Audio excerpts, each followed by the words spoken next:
صل على سيدنا ومولانا محمد وعلى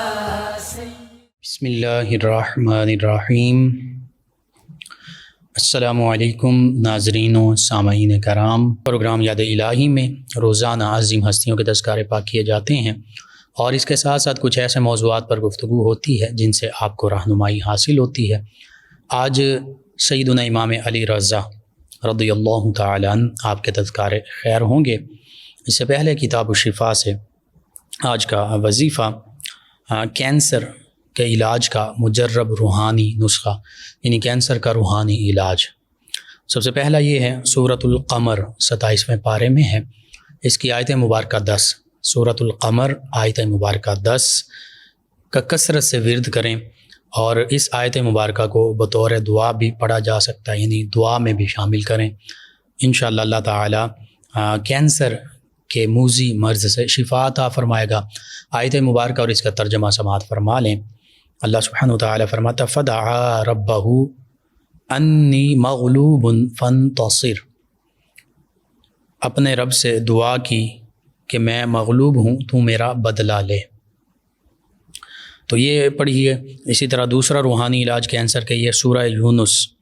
اس کی آیت مبارکہ 81 اور 82، سورہ یونس آیت مبارکہ 81 اور 82 کو اول آخر درود پاک پڑھ کر مریض پر دم کرنے سے کینسر کی بیماری سے انشاءاللہ شفا نصیب ہوگی۔ آیات بینات دونوں اور ان کا ترجمہ بھی سماعت فرما لیجئے۔ اللہ سبحانہ وتعالی فرماتا فلما القوا قال موسیٰ ما جئتم به السحر ان اللہ سیبطلہ ان اللہ لا یصلح عمل المفسدین ویحق اللہ الحق بکلماتہ ولو کرہ المجرمون۔ اور یہ آسیب، جادو، جنات کے حوالے سے بھی یہ آیت مبارکہ مجرب ہے،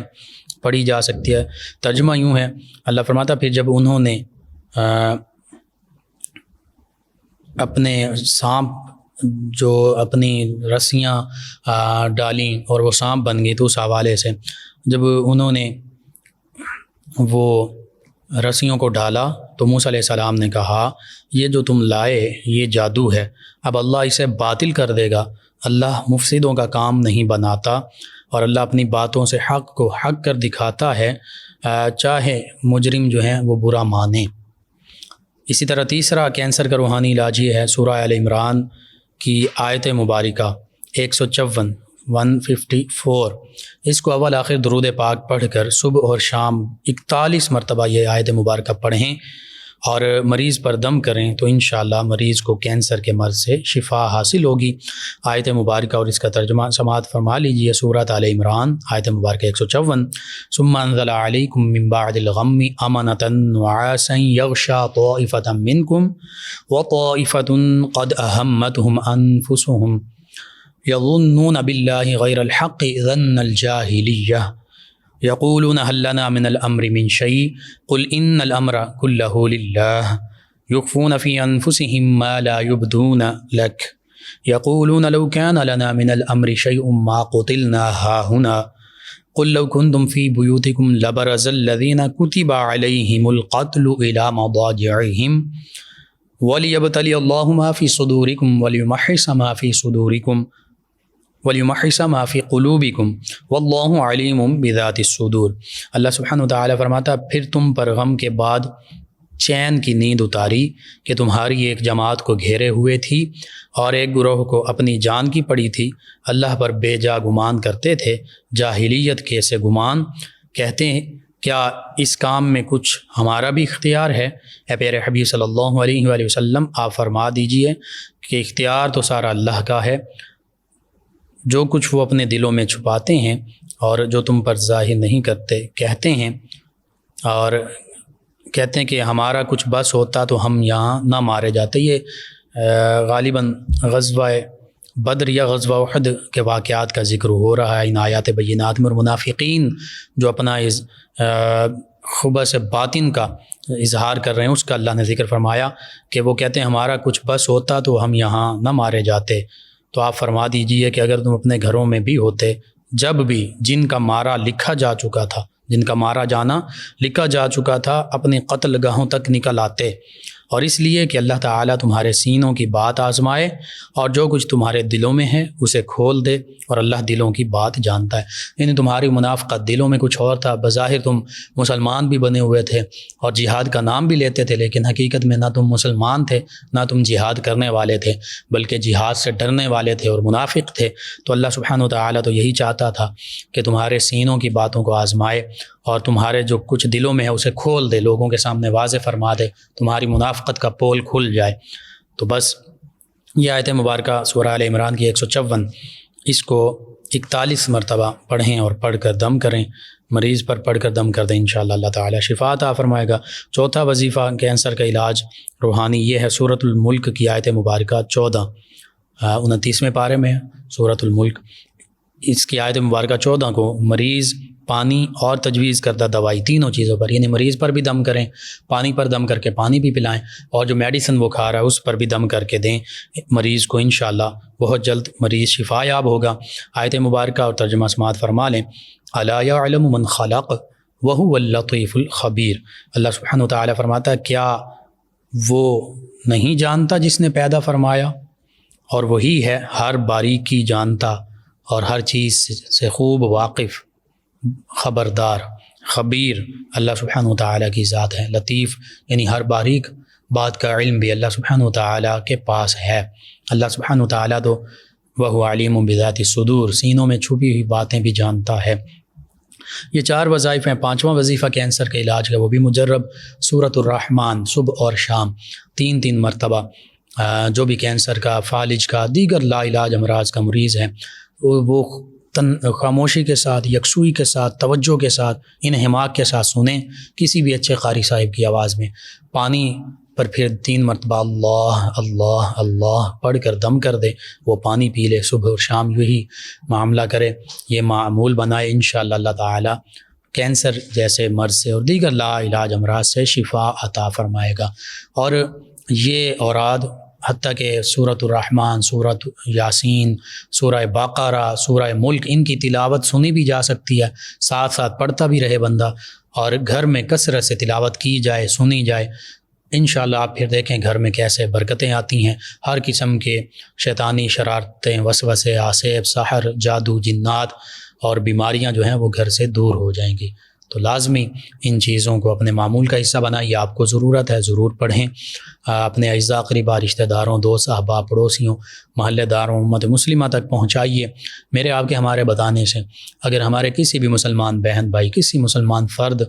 کو شفا نصیب ہوتی ہے، فائدہ ہوتا ہے، یہ ہمارے لیے بھی دین و دنیا آخرت میں بھلائی، فائدے اور نجات کا باعث ہوگا۔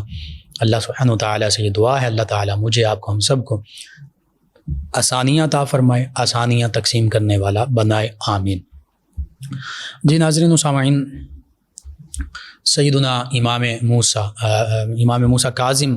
رضی اللہ عنہ کے صاحبزادے سیدنا امام علی الرضا رضی اللہ تعالی عنہ، آپ کا نام نامی اس میں گرامی علی ہے، اور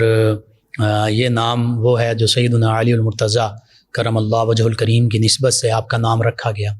اور آپ سے پہلے سیدنا علی المرتضیٰ کرم اللہ وجہ الکریم، آپ کے آباء و اجداد میں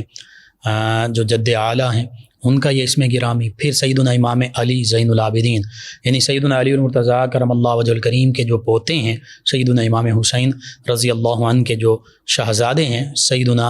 امام زین العابدین، ان کا اصل نام علی ہے، امام علی زین العابدین رضی اللہ عنہ۔ اور پھر تیسرے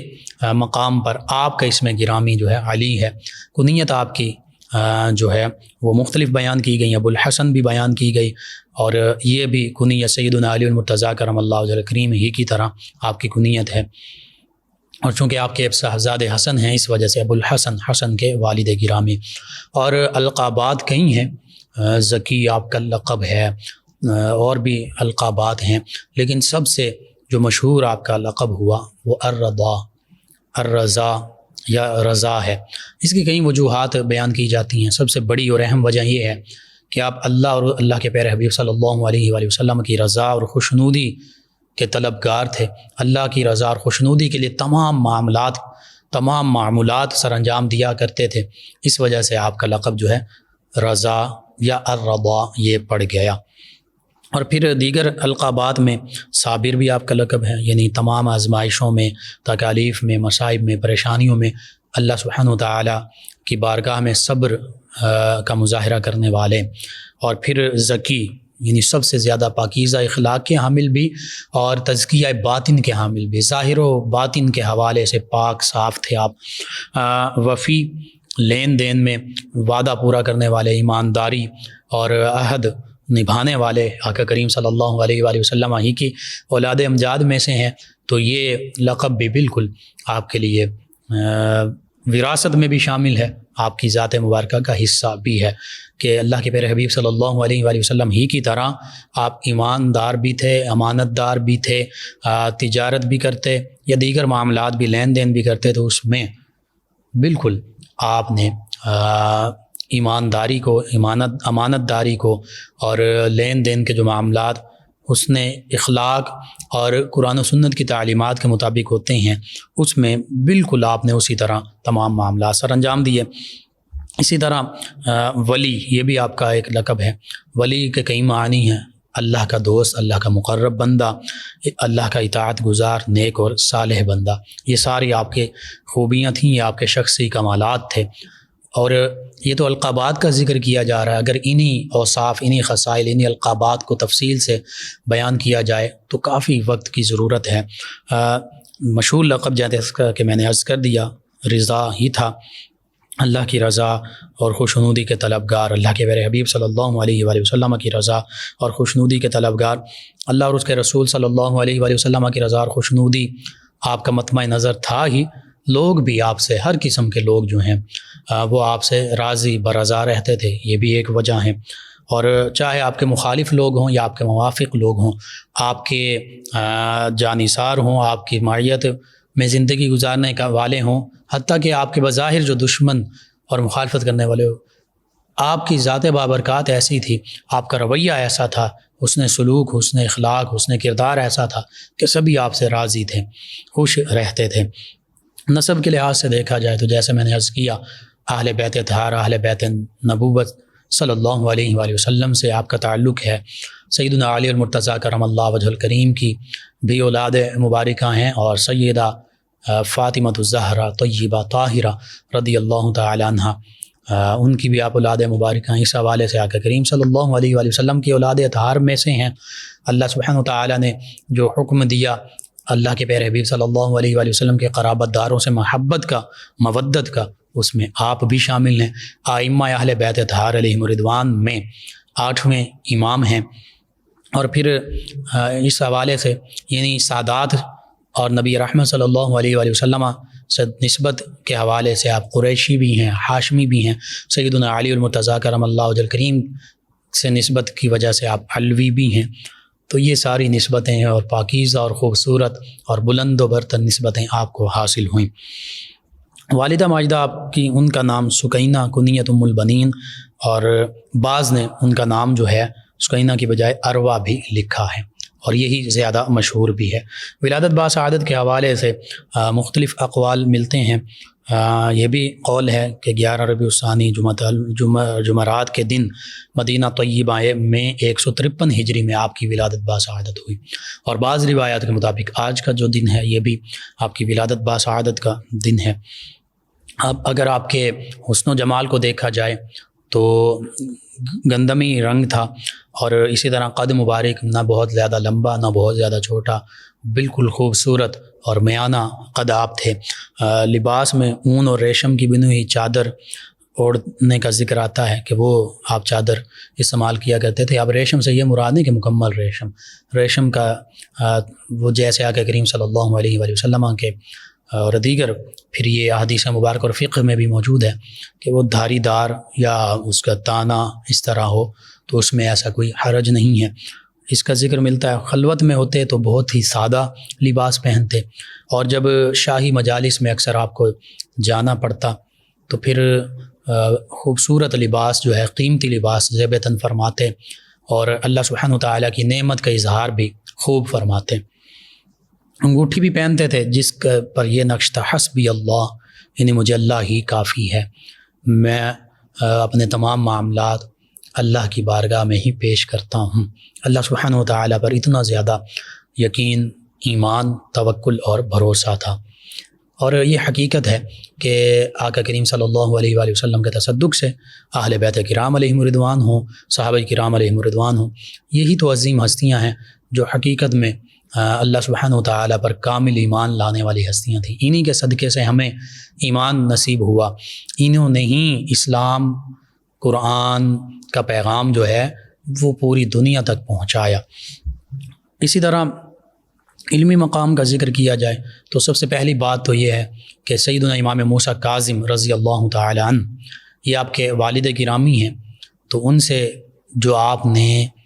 باب مدینۃ العلم اور پھر مدینۃ العلم یعنی سیدنا علی المرتضیٰ کرم اللہ وجہ الکریم اور آقا کریم صلی اللہ علیہ وآلہ وسلم کے علوم تھے، وہ وراثت میں حاصل کی، آپ وارث ٹھہرے ان علوم کے، اور ظاہری طور پر بھی اپنے والد گرامی ان سے آپ نے علم حاصل کیا۔ اور دیگر لوگوں میں اپنے والد گرامی کے ساتھ عبید اللہ بن ارطاح، ان کا نام جو ہے یہ آپ کے اساتذہ کرام میں یا جن کے پاس آپ بیٹھے علم کے حوالے سے ان میں شامل ہے۔ اور اپنے چچا جان یعنی سیدنا امام جعفر صادق رضی اللہ عنہ جو آپ کے دادا جان ہیں، ان کے دیگر جو صاحبزادے ہیں آپ کے والد گرامی کے علاوہ، ان میں سیدنا اسماعیل، سیدنا عبداللہ، سیدنا اسحاق اور سیدنا علی رضی اللہ عنہ مجمعین، ان سے بھی آپ نے علم حاصل کیا۔ تو اتنے بڑے بڑے نام ہیں جن سے آپ نے قرآن، حدیث اور فقہ کا علم حاصل کیا۔ اور پھر آپ مفتی مدینہ طیبہ بھی تھے۔ مدینہ طیبہ میں جن لوگوں کو کوئی بھی شرعی مسئلہ درپیش ہوتا وہ آپ کی بارگاہ میں حاضر ہوتے اور آپ سے اس مسئلے کا، اس مشکل کا حل دریافت کرتے، آپ اس مسئلے کا حل فوراً ارشاد فرما دیتے۔ اور قرآن و حدیث کا درس بھی آپ نے دیا، امت تک پہنچایا۔ آپ سے کئی بڑے بڑے محدثین جو ہیں انہوں نے حدیث مبارکہ بھی روایت کی، حتیٰ کہ آدم بن ابی ایاس، نصر بن علی اور محمد بن رافع قشیری، یہ جو بڑے بڑے علماء ہیں، محدثین ہیں، یہ آپ کے شاگردوں میں ہی شامل ہیں۔ اور پھر قرآن مجید فرقان حمید کی تفسیر بھی آپ فرمایا کرتے تھے، وہ تفسیر کہ جو سیدنا علی المرتضیٰ کرم اللہ وجہ الکریم، سیدنا عبداللہ ابن عباس رضی اللہ عنہما، آقا کریم صلی اللہ علیہ وآلہ وسلم سے ان صحابہ کرام علیہم رضوان اور اہل بیت نبوت کے ان لوگوں نے حاصل کی، وہ علم قرآن کا بھی، حدیث کا بھی، وہ آپ تک پہنچا، آپ اس کو لوگوں تک پہنچایا کرتے تھے۔ اور آپ کا وہ مشہور واقعہ وہ میں لازمی بیان کرنا چاہوں گا، جب آپ نیشا پور تشریف لے گئے، آپ اپنی پالکی میں، اپنی سواری میں سوار ہیں اور چادر مبارکہ جو ہے اس سے رخ زیبا کو ڈھانپا ہوا ہے، تو جب وہاں تشریف لے جاتے ہیں، ہزاروں وہاں پر محدثین اور علماء بھی موجود ہیں، لاکھوں کا مجمع موجود ہے، تو امام اوزائی غالباً اور دیگر وہ آپ سے کہتے ہیں کہ آپ حافظ رازی اور حافظ طوسی، یہ دونوں جو ہیں یہ آپ سے کہتے ہیں، یہ حافظ الحدیث بھی ہیں، عرض کرتے ہیں کہ اے ابن رسول صلی اللہ علیہ وآلہ وسلم، اے شہزادہ رسول صلی اللہ علیہ وآلہ وسلم، اپنا رخ زیبا اس کی بھی زیارت ہمیں کروا دیجئے، اور اس کے ساتھ ساتھ آقا کریم رؤوف الرحیم علیہ الصلاۃ و تسلیم کا کوئی فرمان مبارکہ برکت کے لیے ہمیں ارشاد فرمائیے، ہم اس کو سماعت کر سکیں۔ اس موقع پر سیدنا امام علی رضا جب نیشا پور آپ تشریف فرما ہیں تو اپنے رخ زیبا سے آپ نے چادر مبارکہ ہٹائی، لوگوں نے آقا کریم صلی اللہ علیہ وآلہ وسلم کے ان شہزادے کی زیارت کی، اپنی آنکھوں کو ٹھنڈا کیا، کوئی رو رہا ہے، کوئی مچل رہا ہے، بس عجیب کیفیات ہیں۔ اس دوران پھر سیدنا امام علی رضا رضی اللہ تعالی عنہ نے حدیث مبارکہ بیان کی، اور وہ حدیث مبارکہ جس کو محدثین نے، فقہاء نے، علماء نے، اولیاء نے سلسلۃ الذہب لکھا، یعنی وہ سنہری اور قیمتی سلسلہ۔ اور پھر سیدنا امام احمد بن حنبل علیہ رحمہ نے مسند امام احمد بن حنبل میں بھی اس کا ذکر کیا، اس حدیث مبارکہ کا، اور ساتھ ہی فرمایا کہ یہ وہ حدیث مبارکہ ہے، اور یہ سند خاص طور پر، یعنی جن واسطوں سے یہ ہم تک پہنچی ہے، جو راویان حدیث ہیں ائمہ اہل بیت اطہار علیہم رضوان، اور پھر سیدنا علی المرتضیٰ کرم اللہ وجہ الکریم، اور پھر خدا کا کریم صلی اللہ علیہ وآلہ وسلم، پھر سیدنا جبریل امین علیہ السلام، اور اللہ سبحانہ وتعالی کا یہ فرمان مبارکہ، یعنی دوسرے لفظوں میں حدیث قدسی بھی اس کو کہہ سکتے ہیں، تو فرمایا کہ یہ اگر پاگل مجنوں دیوانے پر بھی پڑھ دی جائے یہ سند سلسلۃ الذہب، قیمتی موتیوں والی، قیمتی موتیوں میں پروئی ہوئی سند، تو وہ دیوانہ، وہ پاگل، وہ مجنوں وہ ٹھیک ہو جائے۔ وہ کیا تھی جو حدیث مبارکہ، جو حدیث قدسی آپ نے ارشاد فرمائی، وہاں پر بیان کی۔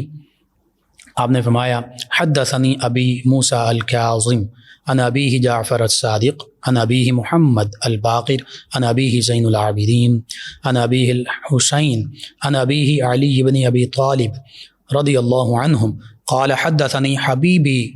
وقرۃ عینی رسول اللہ صلی اللہ علیہ وسلم قال حدثنی جبریل قال سمعت رب العزة يقول لا الہ الا اللہ حسنی فمن قالها دخل حسنی ومن دخل حسنی امن من عذابی۔ ترجمہ مختصراً یہ آپ نے فرمایا، آپ نے حدیث مبارکہ بیان کی کہ مجھے حدیث بیان کی میرے والد ماجد سیدنا امام موسیٰ کاظم رضی اللہ عنہ نے، اور انہوں نے سماعت کی اپنے والد ماجد سیدنا امام جعفر صادق رضی اللہ عنہ سے، انہوں نے اپنے والد ماجد سیدنا امام محمد الباقر رضی اللہ عنہ سے روایت کی، انہوں نے اپنے والد گرامی سیدنا امام علی زین العابدین رضی اللہ عنہ سے یہ حدیث مبارکہ سماعت کی اور روایت کی، انہوں نے اپنے والد گرامی سیدنا امام حسین رضی اللہ عنہ سے یہ حدیث مبارکہ سماعت کی اور روایت کی، اور انہوں نے اپنے والد گرامی سیدنا علی المرتضیٰ کرم اللہ وجہ الکریم سے یہ حدیث مبارکہ روایت کی۔ اور سیدنا علی المرتضیٰ کرم اللہ وجہ الکریم فرماتے ہیں، میں نے اپنے حبیب مکرم، اپنے محبوب، اپنی پسندیدہ ہستی، اپنی آنکھوں کی ٹھنڈک رسول کریم صلی اللہ علیہ وآلہ وسلم سے یہ حدیث مبارکہ سماعت کی کہ آقا کریم صلی اللہ علیہ وآلہ وسلم نے ارشاد فرمایا، مجھے جبریل نے بتایا کہ بے شک اللہ سبحانہ وتعالی فرماتا ہے، میں نے اللہ سبحانہ وتعالی کو فرماتے ہوئے سنا، اللہ فرماتا ہے لا الہ الا اللہ، یہ میرا قلعہ ہے، یہ میری پناہ گاہ ہے، تو جو اس میں داخل ہوا، یعنی جس نے لا الہ الا اللہ کہا وہ میرے قلعے میں داخل ہو گیا، اور جو میرے قلعے میں داخل ہو گیا وہ میرے عذاب سے امان میں آ گیا۔ کتنی خوبصورت حدیث پاک ہے، اور کتنے خوبصورت راویان حدیث ہیں، اس کا سلسلہ سند جو ہے، سلسلہ اسناد جو ہے کتنا خوبصورت ہے، اس کو سلسلۃ الذہب کہتے ہیں۔ یہ جب سیدنا امام علی الرضا رضی اللہ تعالی عنہ نے بیان فرمائی تو بس پالکی کا کپڑا پھر جو ہے وہ اسی طرح پہلے کی طرح گرا دیا گیا، اور آپ وہاں سے روانہ ہو گئے۔ لوگوں نے جب دیکھا اور پھر کاؤنٹ کیا گیا، گنا گیا، تو صرف 20,000 وہ لوگ تھے جو اپنے کاغذ اور قلم کے ساتھ یہ حدیث مبارکہ، یہ سلسلۃ الذہب کی سند لکھ رہے تھے۔ باقی لوگوں کا تو شمار ہی کیا ہوگا، صرف 20,000 وہ لوگ تھے جنہوں نے اس حدیث مبارکہ اور اس سلسلۃ الذہب کو لکھا اور نقل کیا۔ تو یوں یہ سیدنا امام علی الرضا رضی اللہ تعالی عنہ کا علمی مقام ہے۔ اس طرح آپ خوبصورت جو اپنے آباء و اجداد کا آپ کا سلسلہ ہے، اس سے حدیث مبارکہ کیسے روایت فرما رہے ہیں، اور پھر محدثین نے اس کو کیسے سلسلۃ الذہب لکھا اور اس کی برکتوں کا ذکر کیا۔ یہ سیدنا امام علی رضا رضی اللہ تعالی عنہ آپ کی شان ہے۔ مامون نور رشید نے چونکہ آپ کو اپنا ولی عہد بنایا تھا، اپنی بیٹی کا عقد بھی آپ کے ساتھ کیا، لیکن آپ ان چیزوں کی طرف مائل نہیں تھے، اور ایسا ہی وہ آپ نے فرما دیا تھا کہ میں بالکل یہ ولی عہد یا میں حکمران یا خلیفہ نہیں بنوں گا، حتیٰ کہ آپ نے فرما دیا تھا کہ میں اللہ کی بارگاہ میں حاضر ہو جاؤں گا، اور یوں ہی ہوا، آپ اللہ کی بارگاہ میں حاضر ہو گئے۔ اگرچہ مامون الرشید جو ہے وہ بظاہر آپ کے ساتھ بڑی محبت کا اظہار کرتا تھا، ایک موقع پر آپ کو عید کی نماز پڑھانے کے لیے بھی اس نے عرض کیا، تو آپ نے فرمایا کہ ٹھیک ہے، پہلے آپ نے روکا کہ نہیں، میں انکار کیا، میں نہیں پڑھاؤں گا، تو بارہا اصرار کے پر آپ نے فرمایا کہ ٹھیک ہے، میں پھر اپنے جد امجد نبی رحمت صلی اللہ علیہ وآلہ وسلم کی سنت مبارکہ اور طریقہ مبارکہ کے مطابق عیدگاہ کی طرف جاؤں گا، مجھے کوئی روکے گا نہیں۔ اس نے کہا ٹھیک ہے۔ آپ نے سنت کے مطابق لباس زیبتاً فرمایا، امامہ باندھا، ہاتھ مبارکہ میں عصا لیا، اور پھر عام ہی گلیوں سے اور لوگوں کو منع کر دیا، خصوصاً وہ لوگ کہ جو حکومت کے کارندے تھے، جیسے ایک پروٹوکول ہوتا ہے آج کی زبان میں کہہ لیجیے، وہ جو سواریوں پر سوار تھے اور ساتھ چل رہے تھے، اور بظاہر ہی وہ جو شان و شوکت کا اظہار کیا جا رہا تھا، آپ نے اس کو ناپسند فرمایا۔ آپ نے فرمایا کہ میرے ساتھ ایسے ہی چل سکتے ہو تو چلو، ورنہ مجھے اس چیز کی ضرورت نہیں ہے۔ وہ بھی پیچھے چلنے لگ پڑے اور تکبیر اور تحلیل کی آوازیں بلند ہونے لگ پڑی، اللہ اکبر، لا الہ الا اللہ، اور در و دیوار جو ہیں وہ گونج اٹھے دارالخلافہ کے، اور ایک عجیب روحانی کیفیت طاری ہو گئی۔ لوگ جوگ تر جوگ اس مجمع میں شامل ہو رہے ہیں۔ تو سہل جو مامون الرشید کا مشیر تھا، اور اکثر مشیر ہی غلط مشورے دیتے ہیں، تو اس پر بھی خوف طاری ہو گیا کہ مبادا یہ تمام لوگ، ساری خلقت جو ہے یہ انہی کے پاس جمع ہو جائے گی، یہ خطبے میں کیا ارشاد فرمائیں گے، لوگ تو ان کی طرف مائل ہو گئے، دل ان کی طرف مائل ہیں لوگوں کے،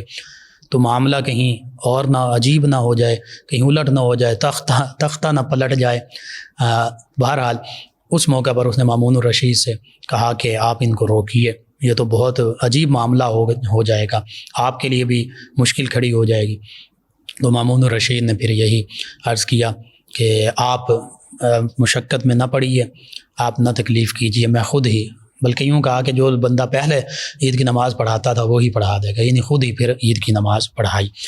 تو یہ سیدنا امام علی رضا رضی اللہ عنہ، ان کی زندگی مبارکہ اور یہ واقعہ یہ ہمیں ثابت کرتا ہے، یہ بتاتا ہے کہ یہ ہستیاں ظاہری مال و دولت، ظاہری جاہ و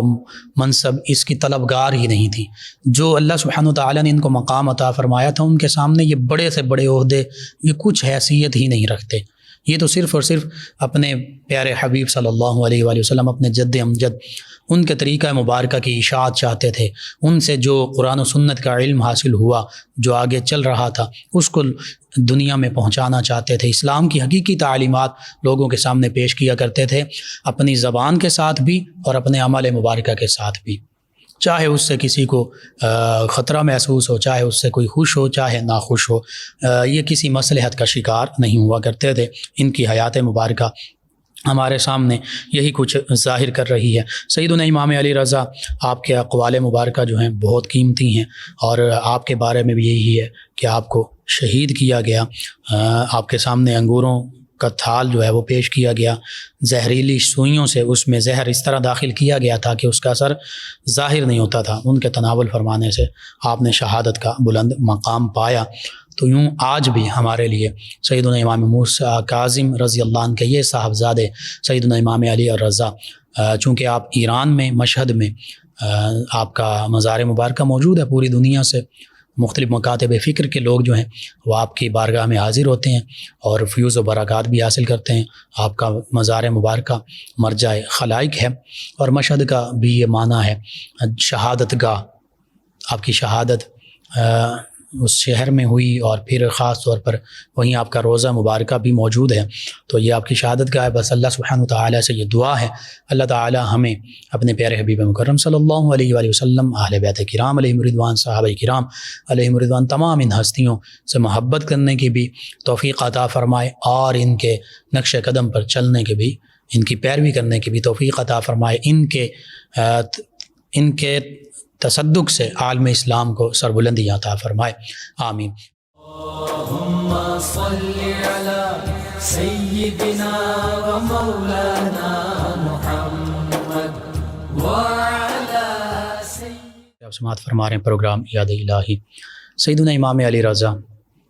عبادت یوں کرتے کہ پوری رات نوافل میں مشغول رہتے، تلاوت کلام پاک میں، اشراق چاش کے نوافل پڑھا کرتے، پھر لوگوں کے پاس جاتے، لوگوں کو قرآن و حدیث کا درس دیتے، جن لوگوں کے مسائل ہوتے ان کے مسائل جو ہیں حل فرمایا کرتے، یوں ہی آپ کا معمول رہا کرتا۔ اور پھر تواضع اور عاجزی ان کی ساری ایسی تھی کہ غلاموں کو اپنے پاس بٹھاتے اور ان کے ساتھ مل کر کھانا کھایا کرتے۔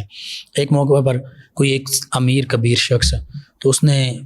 وہ بھی بیٹھا کھانا کھا رہا، ساتھ غلام بھی کھانا کھا رہے، تو اس کو یہ اپنی دانش میں اس نے اس کو اچھا نہ سمجھا، کہنے لگا، عرض کرنے لگا کہ اگر کیسے ہی اچھا ہوتا ہم علیحدہ کھانا کھا لیتے، یہ جو فقراء ہیں یا غلام ہیں ان کو علیحدہ کھانا دیا جاتا۔ تو آپ نے فرمایا کہ بھئی تم اور ہم اور یہ سب، ہمارا رب بھی ایک ہے، ہماری ماں بھی ایک ہے، یعنی سیدہ اماں حوا سلام اللہ علیہا۔ پھر تفریق کیسی، پھر یہ تقسیم کیسی، پھر میں ان کو علیحدہ کیسے بیٹھاؤں اور ان کے پاس خود کیسے نہ بیٹھوں۔ بہت عاجزی کا اظہار فرمایا کرتے، اللہ کے راستے میں خرچ کرتے، راتوں کو خرچ کرتے، ایک تو اپنی عبادت مخفی رکھنے کے لیے، چھپانے کے لیے، اور دوسرا جس کو آپ دے رہے ہیں اسے پتہ نہ چلے کہ کون دے رہا ہے، اس کی عزت نفس جو ہے اس کو مجروح ہونے سے بچانے کے لیے۔ کیسی خوبصورت آپ کے کیسے خوبصورت افکار تھے۔ آپ کی تعلیمات کا ذکر کیا جائے تو تعلیمات میں بھی ہمیں یہی ملتا ہے۔ دنیا کی بے ثباتی کا آپ ذکر فرماتے ہیں کہ یہ جتنی خواہشات لمبی کر لو، لمبی زندگی کی تم امید رکھتے ہو، ایک دن موت آنی ہے اور پھر تمام سب کچھ یہیں ادھورے کا ادھورا رہ جانا ہے۔ بس اللہ کو یاد کر لو، اللہ کا ذکر کر لو، اللہ کے حبیب صلی اللہ علیہ وآلہ وسلم سے محبت کر لو، لوگوں کے ساتھ بھلائی کا معاملہ کر لو۔ آپ کی زندگی کا خلاصہ ہی یہی تھا۔ بس اللہ سے دعا، اللہ تعالیٰ آپ کی تعلیمات، آپ کے ارشادات، آپ کی سیرت مبارکہ، اس کی پیروی کی توفیق عطا فرمائے، اور آپ سے محبت کی، دل و جان سے ہمیں محبت کرنے کی توفیق عطا فرمائے۔ ناظرین، اس دوران ہمیں جوائن کیا ہے افتخار ڈوگر صاحب ہیں، بابا نونا صاحب ہیں، غلام رسول صاحب، علی عباس صاحب، احمد صاحب، غلام حسین صاحب 208 چک ڈوگرہ والے سے آپ کا شکریہ۔ سمندری سے ہیں ثاقب رضا بن شوکت علی، کہتے ہیں السلام علیکم مفتی لقمان رضا صاحب۔ جی وعلیکم السلام۔ کہتے ہیں آپ کو اور اہل اسلام کو 96.6 92 کی ٹیم کو امام علی رضا رضی اللہ عنہ کا یوم ولادت مبارک ہو۔ جی خیر مبارک، شکریہ آپ کا۔ آمنہ صاحب ہیں فیصل آباد سے، کہتے ہیں السلام علیکم بھائی، آپ کا کیا حال ہے؟ جی وعلیکم السلام الحمدللہ۔ کہتے ہیں آپ کا پروگرام بہت اچھا جا رہا ہے، جی آپ کا بھی شکریہ۔ ایک اور لسنر ہیں، نام غالباً انہوں نے نہیں لکھا، کہتے ہیں السلام علیکم۔ جی وعلیکم السلام۔ کہتے ہیں پروگرام ماشاءاللہ بہت اچھا ہے، اللہ تعالیٰ آپ کو آخرت کی بھلائیاں عطا فرمائے۔ جی آمین۔ اللہ تعالیٰ آپ کو، تمام لسنرز ویورز کو دین و دنیا آخرت کی بھلائیاں عطا فرمائے۔ کہتے ہیں کہ 12 ائمہ اہل بیت اطہار علیہم رضوان کے نام بتا دیں۔ جی آقا کریم صلی اللہ علیہ وآلہ وسلم بھی سب سے پہلے تمام انبیاء و مرسلین علیہم الصلاۃ و تسلیم کے بھی امام ہیں، سبھی کے امام ہیں۔ پھر سیدنا علی المرتضیٰ کرم اللہ وجہ کریم اہل بیت کرام میں، پھر سیدنا امام حسین، سیدنا امام علی زین العابدین، سیدنا امام محمد باقر، سیدنا امام جعفر صادق، سیدنا امام موسیٰ کاظم، سیدنا امام علی رضا، سیدنا امام جواد، امام نقی، امام تقی، امام محمد تقی، پھر سیدنا امام علی نقی، پھر سیدنا امام حسن عسکری،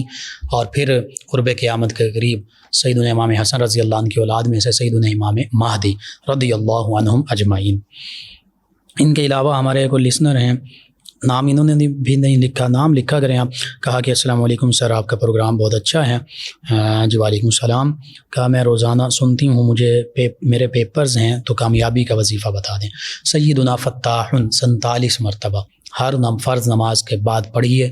اول آخر تعداد میں درود پاک پڑھیے، اس کے علاوہ بھی کثرت سے پڑھتے رہیں، انشاءاللہ اللہ تعالیٰ دین و دنیا آخرت کے تمام امتحانات میں کامیابی عطا فرمائے گا۔ ارشاد صاحب ہیں فیصل آباد سے، انہوں نے کہا کہ پرائز بانڈ کی جگہ گورنمنٹ نے پریمیم بانڈ جاری کیا ہے، اس حوالے سے بتا دیں کہ جائز ہے یا سود کے زمرے میں آتا ہے؟ جی اس حوالے سے انشاءاللہ میں پڑھ کر تحقیق کر کے بتاؤں گا، کیونکہ جو بھی نیا معاملہ آیا اس پر فقہا کی رائے کیا ہے، علماء کرام نے اس کو کیسے پرکھا ہے، اس پر تحقیق کی ضرورت ہے۔ باقی عام طور پر جو حکومت کی طرف سے بانڈز جاری ہوتے ہیں وہ درست ہیں، ان میں کوئی ایسا سودی یا وہ ناجائز والا معاملہ نہیں ہے۔ محمد لقمان صاحب ہیں فیصل آباد سے، انہوں نے کہا پروگرام بہت اچھا ہے، شکریہ آپ کا جی۔ محمد اشرف صاحب ہیں، انہوں نے کہا کہ کلمہ طیبہ، غالباً اب یہ نہیں بتایا آپ نے کہ کس میں پرومو کا ذکر کر رہے ہیں یا کہیں نعت میں یا کہیں کلام میں ذکر کر رہے ہیں، کہ اس کو پورا سنایا جائے، آدھا نہیں ہونا چاہیے۔ بالکل آپ کی بات صحیح ہے۔ باقی صرف لا الہ الا اللہ کا ذکر بھی کر سکتے ہیں، یہ بھی منع نہیں ہے، اس کو کلمہ تحلیل بھی کہہ دیتے ہیں۔ تو لا الہ الا اللہ افضل الذکر لا الہ الا اللہ، حدیث مبارکہ میں بھی اس کا ذکر آیا ہے کہ سب سے افضل ذکر لا الہ الا اللہ کہنا ہے۔ تو بالکل ٹھیک ہے جی۔ ایک اور ہمارے لسنر ہیں شہزاد صاحب، آپ نے کچھ خواب کا ذکر کیا ہے، مجھے آپ کے اس کا سمجھ نہیں آیا، آپ دوبارہ لکھ بھیجیے، انشاءاللہ اس کا جواب ضرور میں عرض کر دوں گا۔ آپ تمام ویورز، تمام لسنرز کا، ناظرین و سامعین کا شکریہ، آپ پروگرام میں شامل ہوتے ہیں، اپنے فیڈ بیک سے ہمیں آگاہ کرتے ہیں، پروگرام کا حصہ بنتے ہیں۔ پروگرام یاد الہی کا وقت ختم ہو جاتا ہے، انشاءاللہ کل صبح دوبارہ آپ سے ملاقات ہوگی۔ پروگرام یاد الہی میں اپنے میزبان محمد لقمان رضا اور ہماری ٹیم کو اجازت دیجیے۔ اللہ نگہبان۔ اللهم صل على سيدنا ومولانا